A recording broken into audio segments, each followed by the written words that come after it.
Indian team നോക്കുവാണെങ്കിൽ group ചാമ്പ്യന്മാരായിട്ട് super എയ്റ്റിലോട്ട് കടന്നു. എന്നാൽ defending ചാമ്പ്യന്മാരാണ് Indian team.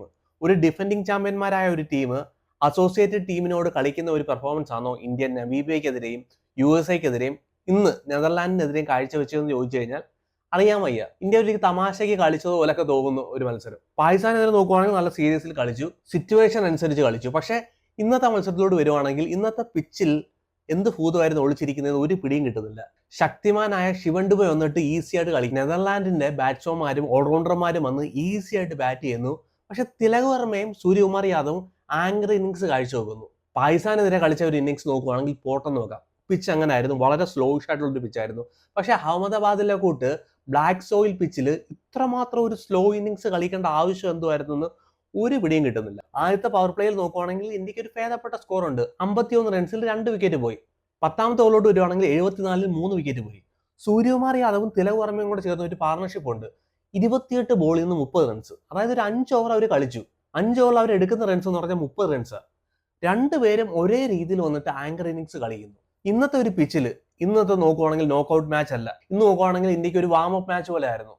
Tilak Varma ഒരു സ്റ്റാർട്ട് തരുന്നുണ്ട്, പക്ഷെ ഒരു എൻഡ് നോക്കുവാണെങ്കിൽ തിലക് വർമ്മയ്ക്ക് കൊടുക്കാൻ കഴിയുന്നില്ല. തിലക് വർമ്മയുടെ ഈ 3 മത്സരങ്ങളുടെ സ്ട്രൈക്ക് റേറ്റ് പരിശോധിക്കുകയാണെങ്കിൽ കേവലം 105, 110, 110 ഏറ്റവും ഉയർന്ന സ്ട്രൈക്ക് റേറ്റ് തിലക് വർമ്മയുടെ. തിലക് വർമ്മ ഒരു മോശം പ്ലെയർ ആണെന്നല്ല പറയുന്നത്, പക്ഷേ ഇത്രമാത്രം ഒരു ആങ്കർ ഇന്നിങ്സ് എന്തിനാണ് ഈ ഒരു പിച്ചിൽ കാഴ്ചവെച്ചതെന്ന് നോക്കുവാണെങ്കിൽ ഒരു പിടിയും കിട്ടുന്നില്ല. കഴിഞ്ഞ കളി പാകിസ്ഥാനെതിരെയുള്ള കളിയിൽ ഗൗതം ഗംഭീർ വന്ന് പറഞ്ഞു നീ അടിക്കടാന്ന് പറയുന്നു, അടിക്കാൻ നോക്കുന്നു, അവിടെ ലെഗ് ബിഫോർ ആയിട്ട് തിലക് വർമ്മ കയറി പോകുന്നു. ഇന്നത്തെ കളി നോക്കുവാണെങ്കിൽ തിലക് വർമ്മയും സൂര്യകുമാർ യാദവും കൂടെ വന്നിട്ട് ആങ്കർ ഇന്നിങ്സ് കളിക്കുന്നു. ഇന്ത്യക്ക് ഒരു 200 220 റൺസ് എടുക്കാമായിരുന്നു. ഇവിടെ നോക്കുവാണെങ്കിൽ ഒരു 20 റൺസ് ഞാൻ ഷോർട്ടാന്ന് തന്നെ പറയും. ഒരു ബ്ലാക്ക് സോയിൽ പിച്ചിൽ, ഒരു ഫ്ലാറ്റ് പിച്ചിൽ 20 റൺസ് അല്ലെങ്കിൽ ഒരു 30 റൺസ് ഷോർട്ടാന്ന് ഈസി ആയിട്ട് നമുക്ക് പറയാൻ കഴിയും. അവിടെ നോക്കുവാണെങ്കിൽ സൂര്യകുമാർ യാദവിനും തിലക് വർമ്മയ്ക്കും എന്താണോ ഇന്ത്യൻ ടീമിന് വേണ്ടിയിരുന്നത് ആ ഒരു സ്കോറിലോട്ട് കൊണ്ടെത്തിക്കാൻ കഴിയുന്നില്ല. ശിവൻ ഡുബെയുടെ നോക്കുവാണെങ്കിൽ ഒരു അസാധാരണമായ ഒരു ബാറ്റിംഗ് ആയിരുന്നു പറയണം. ഒരു അസാധാരണമായ ഒരു ബാറ്റിംഗ്, വലിയ ബൗണ്ടറിയാണ്. കൊളംബോയിലെ പ്രേമദാസ സ്റ്റേഡിയം പോലെ തന്നെ വലിയ ബൗണ്ടറിയാണ്. ആ വലിയ ബൗണ്ടറിയിൽ ശക്തിമാനെ കൂട്ട് ഈസി ആയിട്ട് വന്നിട്ട് 6 അടിക്കുന്നു ശിവൻ ഡുബെ. അവിടെ ശിവൻ ഡുബെക്ക് ഒരു ലെഗ് ബിഫോർ ഉണ്ടായിരുന്നു. അമ്പയർ കോൾ നോട്ട് ഔട്ട് വിളിച്ചുകൊണ്ടാണ് ശിവൻ ഡുബെ അവിടെ ഔട്ട് ആവായിരുന്നത്. ശിവൻ ഡുബെ അവിടെ ഔട്ട് ആയിരുന്നെങ്കിൽ മേ ബി ഇന്ത്യയുടെ സ്കോർ എന്തുമായിരുന്നേ? ഈ 193 എന്ന് പറഞ്ഞ സ്കോർ ഇന്ത്യക്ക് കണ്ടെത്താൻ കഴിയുമായിരുന്നു. മേ ബി ഒരു 160, 170 മേ ബി എടുക്കാൻ കഴിയത്തുള്ളായിരുന്നു ഞാൻ വിചാരിക്കുന്നു. എന്നിരുന്നാലും ഇന്ത്യ ജയിക്കും. ഇപ്പൊ നോക്കുവാണെങ്കിൽ ഇന്ത്യ 17 റൺസിനാണ് ജയിച്ചു കയറിയത്. പക്ഷെ നോക്കുവാണെങ്കിൽ ബോളിംഗിൽ അവിടെ എക്സ്പെരിമെന്റ് ചെയ്യുമായിരുന്നു.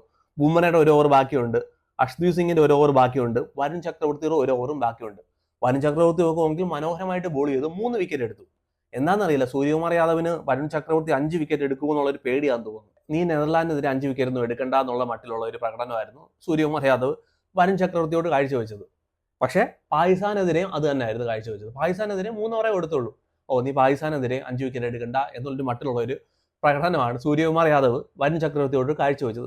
അതെന്തോ ആയിക്കോട്ടെ, മേ ബി ശിവൻ ഡുബൈക്ക് 3 ഓവർ കൊടുത്തു, ഹാർദിക് പാണ്ഡ്യയ്ക്ക് 3 ഓവർ കൊടുത്തു. ഇവരെല്ലാം നോക്കുവാണെങ്കിൽ എക്സ്പെൻസീവ് ആയിരുന്നു. ഹാർദിക് പാണ്ഡ്യ നമുക്കറിയാം പാകിസ്ഥാനെതിരെ എങ്ങനെയാണ് ബോൾ ചെയ്തത്. ബോളിംഗിൽ എക്സ്പെരിമെന്റ് ചെയ്തു, ഓക്കെ കുഴപ്പമില്ല. സുന്ദറിന്റെ ബോളിംഗ് കൊടുത്തു, കുഴപ്പമില്ല. പക്ഷേ സുന്ദറിനും ഇന്ന് എക്സ്പെൻസീവ് ആയിരുന്നു. സുന്ദറിന്റെ ഹോം ഗ്രൗണ്ട് ആണ്, ഗുജറാത്ത് ടൈറ്റൻസിന്റെ ഗ്രൗണ്ട് ആണ്. അവിടെ നോക്കുവാണെങ്കിൽ സുന്ദറും റൺസ് വഴങ്ങി.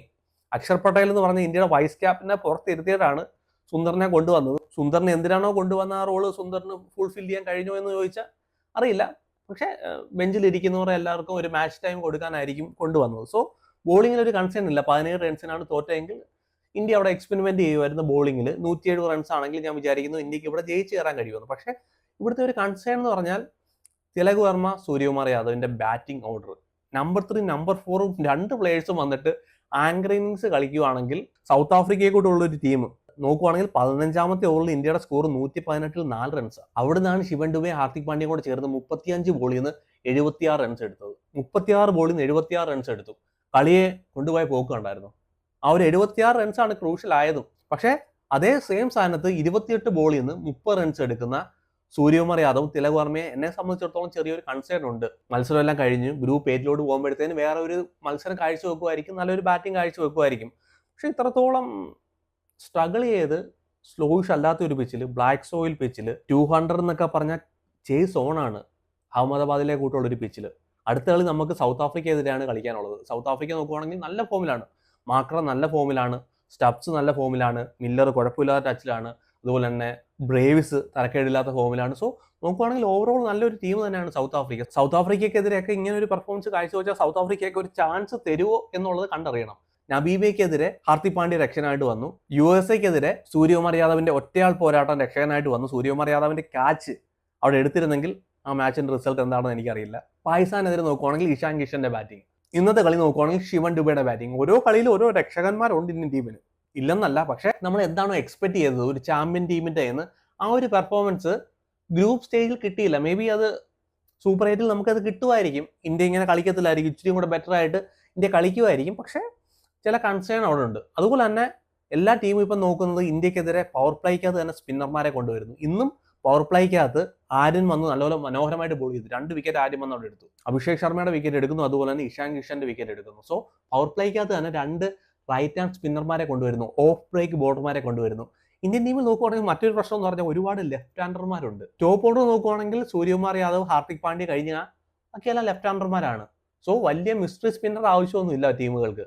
എല്ലാവരും നോക്കുന്ന ഒരു ഫിംഗർ സ്പിന്നർമാരെ കൊണ്ടുവരുന്നു. പവർ പ്ലേക്കകത്ത് ഇന്ത്യ പിടിച്ചു കെട്ടാൻ നോക്കുന്നു. പവർ പ്ലേ ആണ് ഇന്ത്യയെ സംബന്ധിച്ചിടത്തോളം ഏറ്റവും മനോഹരമായിട്ട് യൂട്ടിലൈസ് ചെയ്യുന്നത്. ഇഷാൻ കിഷൻ അല്ലെങ്കിൽ അഭിഷേക് ശർമ്മ രണ്ടുപേരും കൂടെ നിന്ന് കഴിഞ്ഞാൽ നമുക്കറിയാം പവർ പ്ലേ എന്തുമാത്രം യൂട്ടിലൈസ് ചെയ്യാൻ കഴിയുന്നു അവർക്ക്. സോ എതിർ ടീമുകൾ നോക്കിക്കേ, സൽമാൻ അലി ആകെ പവർ പ്ലേക്കകത്ത് വന്ന് ബോൾ ചെയ്യുന്നു. ഇന്ന് നോക്കുവാണെങ്കിൽ നെതർലാൻഡ് സെയിം സ്ട്രാറ്റജി തന്നെ കോപ്പി പേസ്റ്റ് ചെയ്ത് പവർ പ്ലേക്കകത്ത് 2 സ്പിന്നർമാരെ കൊണ്ടുവരുന്നു. നല്ല ലൈനിൽ ലെങ്തിലും ബോൾ ചെയ്യുന്നുണ്ടായിരുന്നു അവർ. സോ ഒരുപാട് ലെഫ്റ്റ് ഹാൻഡർമാർ ടീമിലുള്ളത് ചെറിയൊരു കൺസേൺ ആയിട്ട് തോന്നുന്നു. ഇപ്പൊ നോക്കുന്നത് സൗത്ത് ആഫ്രിക്കയ്ക്ക് നോക്കുവാണെങ്കിൽ അവിടെ മേ ബി മാക്രം സ്റ്റാർട്ട് ചെയ്യാനുള്ള ചാൻസ് കൂടുതലാണ്. മേ ബി അവർ ലെഫ്റ്റ് ഹാൻഡ് സ്പിന്നറെ അവർ ഒഴിവാക്കിയിട്ട് മേ ബി ഒരു റൈറ്റ് ഹാൻഡ് ഓഫ് ബ്രേക്ക് സ്പിന്നറെ കൊണ്ടുവരാനുള്ള ചാൻസും സോ കൂടുതലാണ്. സോ ഒരുപാട് ലെഫ്റ്റ് ഹാൻഡർമാരുള്ളതും ഒരു പരിധി വരെ നോക്കുവാണെങ്കിൽ ഇന്ത്യൻ ടീമിന് ചെറിയൊരു വിനയാണോ എന്ന് ചോദിച്ചാൽ ഒരു പരിധി വരെ വിനയാണെന്ന് പറയാം. അതുപോലെ തന്നെ അഭിഷേക് ശർമ്മ നോക്കുവാണെങ്കിൽ 8 കളിയിൽ നിന്ന് 5 കളി ഡക്ക. വേൾഡ് കപ്പ് മത്സരം നോക്കുവാണെങ്കിൽ ഇതുവരെ ഒരു റൺസ് പോലും അഭിഷേക് ശർമ്മയ്ക്ക് കണ്ടെത്താൻ കഴിഞ്ഞില്ല. ICCയുടെ നമ്പർ 1 ബാറ്റ്സ്മാൻ ആണ്. USA-ക്കെതിരെ നോക്കുവാണെങ്കിൽ fast bowler outside off സ്റ്റംപിൽ ബോൾ ചെയ്യുന്നു. ഡീപ് കവർ പോയിന്റിനകത്ത് അവരൊരു ഫീൽഡറെ ഇടുന്നു, വിക്കറ്റ് എടുക്കുന്നു, ഔട്ട് സൈഡ് ഓഫ് സ്റ്റംപിൽ ഇട്ട് കൊടുത്തു. എന്നാൽ സൽമാൻ അലി ആകെയാണെങ്കിലും ഇന്ന് ആര്യൻ ആണെങ്കിൽ നോക്കുവാണെങ്കിൽ ഓഫ് സൈഡ് ബോൾ ഇട്ട് കൊടുക്കുന്നേ ഇല്ല, ഒരു റൂം കൊടുക്കുന്നേ ഇല്ല. ഔട്ട് സൈഡ് ഓഫ് സ്റ്റംപിൽ കറക്റ്റ് ലെഗ് സ്റ്റംപിൽ തന്നെ ബോൾ ചെയ്യുന്നു. 3 ബോൾ ഡോട്ട് ആകുമ്പോഴത്തേന് അഭിഷേക് ശർമ്മയുടെ മണ്ടയിൽ പ്രഷർ കയറുന്നു, ടോസ് ബാറ്റ് എടുക്കുന്നു, വിക്കറ്റ് കൊണ്ട് കളയുന്നു. ഇന്ന് നോക്കുവാണെങ്കിൽ മിഡ് ഓഫിന്റെ മേളിൽ കൂടെ അടിക്കാനാണ് ശ്രമിച്ചത്. പാകിസ്ഥാനെതിരെ മിഡ് ഓഫിന്റെ മേളിൽ കൂടെ അടിക്കാൻ ശ്രമിച്ച് മിഡ് ഓഫിന്റെ അവിടെ ക്യാച്ച് കൊടുത്തിട്ട് പോയി. ഇന്ന് നോക്കുവാണെങ്കിൽ ടോസ് ബാറ്റ് മിഡ് ഓഫിന്റെ മേളിൽ കൂടെ എടുക്കാൻ നോക്കുന്നു, ലെഗ് സ്റ്റംപിൽ ഇട്ട് കൊടുക്കുന്ന ബോൾ ബൗൾഡ് ആവുന്നു. സോ പിക്ക് ചെയ്യാൻ അഭിഷേക് ശർമ്മയ്ക്കും കഴിയുന്നില്ല. ഇന്ത്യയുടെ ബാറ്റിംഗ് കോച്ച് പറയുന്ന അഭിഷേക് ശർമ്മയുടെ ഫോമിൽ ഒരു വറിയില്ല. നെറ്റിലെ മത്സരങ്ങളൊക്കെ നമ്മൾ കണ്ടപ്പോഴത്തേനും എല്ലാ ബോളർമാരെ കണക്കിന് പ്രഹരിക്കുന്നുണ്ട് അഭിഷേക് ശർമ്മ. സോ ഫോമിന് വലിയൊരു പ്രശ്നമില്ല. പക്ഷേ ഇനിയുള്ളത് ഗ്രൂപ്പ് സ്റ്റേജ് ആണ്, വളരെ നിർണായകമാണ്. South Africa, west Indies, Zimbabwe main ടീമുകളാണ്. ഓരോ മാച്ചും ഇന്ത്യൻ ടീമിനെ സംബന്ധിച്ചിടത്തോളം പ്രശ്നമാണ്. സോ 3 കളിയിൽ 3 ഡക്കുമായിട്ടാണ് അഭിഷേക് ശർമ്മ പോകുന്നത്. ഏഷ്യ കപ്പിനകത്ത് നോക്കുവാണെങ്കിൽ സൈം അയ്യൂവിനെ മൊട്ട എന്ന് വിളിച്ചു നമ്മൾ കളിയാക്കി. നോക്കുവാണെങ്കിൽ ഇപ്പൊ ഇന്ത്യൻ ടീമിന്റെ നമ്പർ 1 ബാറ്റ്സ്മാൻ, ICCയുടെ നമ്പർ 1 ബാറ്റ്സ്മാൻ നോക്കുവാണെങ്കിൽ സ്പിന്നർമാർക്കെതിരെ സ്ട്രഗിൾ ചെയ്യുന്നു. എനിക്ക് തോന്നുന്നു ഇതേ സെയിം സ്ട്രാറ്റജി തന്നെ മാക്രം ഇന്ത്യക്കെതിരെ ഓപ്പണിംഗ് ബോളിംഗ് ചെയ്യാനുള്ള ചാൻസ് വളരെ കൂടുതലാണ്. അല്ലെങ്കിൽ ഒരു റൈറ്റ് ഹാൻഡ് ഓഫ് ബ്രേക്ക് ബോളറെ സൗത്ത് ആഫ്രിക്ക ഇടാനുള്ള ചാൻസ് കൂടുതലാണ്. അഭിഷേക് ശർമ്മയെ പിടിച്ചു കെട്ടാൻ ഒരു സ്പിന്നർ ആണെന്ന് തോന്നുന്നു ഏറ്റവും കൂടുതൽ നല്ലത് പവർ പ്ലേക്കകത്ത്. സോ അഭിഷേക് ശർമ്മയുടെ ഫോം ഇന്ത്യൻ ടീമിനെ സംബന്ധിച്ചിടത്തോളം വളരെ ഒരു കൺസേൺ ആണ്. അഭിഷേക് ശർമ്മ സ്കോർ എടുക്കണം. അഭിഷേക് ശർമ്മ സ്കോർ എടുത്തു കഴിഞ്ഞാൽ 200 റൺസൊക്കെ ഈസി ആയിട്ട് ഇന്ത്യക്ക് കണ്ടെത്താൻ കഴിയും. അതുപോലെ തന്നെ എന്നും ശിവൻ ദുബെ രക്ഷകനാവണമെന്നില്ല, എന്നും ഇഷാൻ കിഷൻ കളിക്കണമെന്നില്ല. സോ അഭിഷേക് ശർമ്മയുടെ സ്കോറും ഇന്ത്യൻ ടീമിനെ സംബന്ധിച്ചിടത്തോളം നിർണായകമാണ്. തിലക് വർമ്മയും സൂര്യകുമാർ യാദവും അല്പം കൂടെ സ്ട്രൈക്ക് റേറ്റ് ഉയർത്തേണ്ടതായിട്ടുണ്ട്. അതായത് ഒരു 240 റൺസ് കണ്ടെത്തേണ്ട സ്ഥാനത്ത് നമ്മളൊരു 210 അല്ലെങ്കിൽ 190 റൺസ് ആയിട്ട് കുറഞ്ഞു പോകുന്നതും വലിയ മാച്ചുകളിൽ വലിയ ടീമുകൾ നമുക്കെതിരെ ചേസ് ചെയ്തെന്ന് വരാം. ഇന്ത്യയുടെ ബോളിംഗ് ഞാൻ ഇപ്പോഴും വിശ്വസിക്കുന്നു ബെറ്റർ ബോളിംഗ് സൈഡാണ്. ഇന്ന് 17 റൺസിനൊക്കെ അവർ ജയിച്ചു. അതുപോലൊന്നും ഇന്ത്യ വന്ന് ബോൾ ചെയ്യത്തില്ല. ഇതിലും നല്ല ബെറ്റർ ആയിട്ട് ബോൾ ചെയ്യും. പക്ഷേ ഇന്ത്യ ബാറ്റിങ്ങിലുള്ള സൂര്യകുമാർ യാദവിന്റെയും തിലക് വർമ്മയുടെ മെല്ലെപ്പോക്ക് ഇന്ത്യക്ക് ഗുണം ചെയ്യുമെന്ന് തോന്നുന്നില്ല. പിന്നെ ശിവൻ ദുബെ എന്ന് പറഞ്ഞ ശക്തിമാൻ. ശിവൻ ദുബെയുടെ ബാറ്റിംഗ് ആണെന്ന് തന്നെ എന്നാ രസമെന്നറിയാം. ഡീപ്പ് കവർ പോയിന്റിന്റെ മണ്ടയിൽ കൂടെ അടിക്കുന്ന 6 ഉണ്ട്. എന്നാ മനോഹരമായിട്ട് 6 അടിക്കുന്നു. വലിയ ബൗണ്ടറിയാണ്. അത് സ്പിന്നർമാർക്കെതിരെ മാത്രമല്ല, ബാക്ക് ഫുട്ടിൽ നിന്നുകൊണ്ട് പേസ് ബോളർമാർക്കെതിരെ അടിക്കുന്ന 6 നോക്കി വേണം. പണ്ട് ഇത്ര അടിക്കത്തില്ലായിരുന്നു, പേസ് ബോളർമാരെ എത്ര കളിക്കത്തില്ലായിരുന്നു. പ്രത്യേകിച്ച് ഷോർട്ട് പിച്ച് ബോളൊക്കെ ശിവൻ ദുബെ ഔട്ട് ആവുമായിരുന്നു. പക്ഷേ ഇന്ന് നോക്കുവാണെങ്കിൽ ബാക്ക് ഫുട്ടിൽ നിന്ന് മനോഹരമായിട്ട് ഷോർട്ട് പിച്ച് ബോൾ കളിക്കുന്നുണ്ട്, ഫുൾ ലെങ്ത് ഡെലിവറി കളിക്കുന്നുണ്ട്, മനോഹരമായിട്ട് കളിച്ചു. ഇന്ത്യ ഒരു സേഫ് ആയിട്ടുള്ള ഒരു ടോട്ടലിൽ കൊണ്ടെത്തിക്കാൻ ശിവൻ ദുബെയുടെ പെർഫോമൻസിനായി. ഏകദേശം 200ന്റെ സ്ട്രൈക്ക് റേറ്റ് കളിക്കുന്നു. 6 6 ആവുന്ന അടിച്ചത്, 6 6. സൂപ്പർ ബാറ്റിംഗ് കാഴ്ചവെക്കുന്നു ശക്തിമാനായ ശിവൻ ദുബെ. അവിടെ ഹാർദിക് പാണ്ഡ്യയുമായിട്ട് ചേർന്നുള്ള ഒരു പാർട്ണർഷിപ്പ് വളരെ ക്രൂഷ്യലായിരുന്നു. ഇന്ന് ഹാർദിക് പാണ്ഡ്യയോട് സൂര്യകുമാർ യാദവ് പറഞ്ഞാൽ വിട്ടത്, നിന്റെ കാടനടിക്കൊന്നും പോലെ ഫസ്റ്റ് ബോളിൽ പെതുക്കെ കളിച്ചാൽ മതി. സൂര്യകുമാർ യാദവ് എന്താണോ പറഞ്ഞത് അതുപോലെ വന്നിട്ട് ഫസ്റ്റ് ബോൾ നോക്കുകയാണെങ്കിൽ ഒരു സ്ട്രേറ്റ് ഡ്രൈവ് അടിക്കുന്ന കണ്ടു, സിംഗിളൊക്കെ എടുത്തിട്ട് മനോഹരമായിട്ട് കളിച്ചു, ഒരു പാർട്ണർഷിപ്പ് ഉണ്ടാക്കാൻ കഴിഞ്ഞു. റിങ്കു സിംഗിനാണെങ്കിലും വന്നിട്ട് ഒരു ഫിനിഷ് ചെയ്യാൻ കഴിഞ്ഞു. സോ ഇതുവരെ നോക്കുകയാണെങ്കിൽ ഇന്ത്യ ഒരു മത്സരം പോലും തോക്കാതെ സൂപ്പർ 8 കയറി. സൂപ്പർ 8 ഇത്ര എളുപ്പമായിരിക്കത്തില്ല. അടുത്ത കളി ഇന്ത്യക്ക് കളിക്കാനുള്ളത് അഹമ്മദാബാദിലാണ്. ഇന്നത്തെ ഒരു മത്സരം ഇന്ത്യക്ക് ഒരു പ്രാക്ടീസ് മാച്ച് തന്നെയാണ്. അഹമ്മദാബാദ് നോക്കുകയാണെങ്കിൽ ഡ്യൂവിന് നല്ല ചാൻസ് കൂടുതലാണ് നരേന്ദ്രമോദി സ്റ്റേഡിയത്തിൽ. സോ സെക്കൻഡൊക്കെ ചേസ് ചെയ്യാനുള്ള വളരെ ചാൻസ് കൂടുതലാണ്. ഇന്ത്യ ബാറ്റിംഗ് നോക്കുകയാണെങ്കിൽ അല്പം കൂടെ ശ്രദ്ധിക്കുന്നതായിരിക്കും നല്ലത്. സൂപ്പർ 8 നോക്കുകയാണെങ്കിൽ ഒരുവിധ ആശങ്കകളും ഇല്ലാതെ എല്ലാ മാച്ചും ഇന്ത്യക്ക് ഈസി ആയിട്ട് ജയിച്ച് സെമി ഫൈനലിലോട്ട് പോകാൻ ഇന്ത്യക്ക് ആവട്ടെ എന്ന് പൂർണ്ണമായിട്ട് ഞാൻ ആശംസിക്കുന്നു.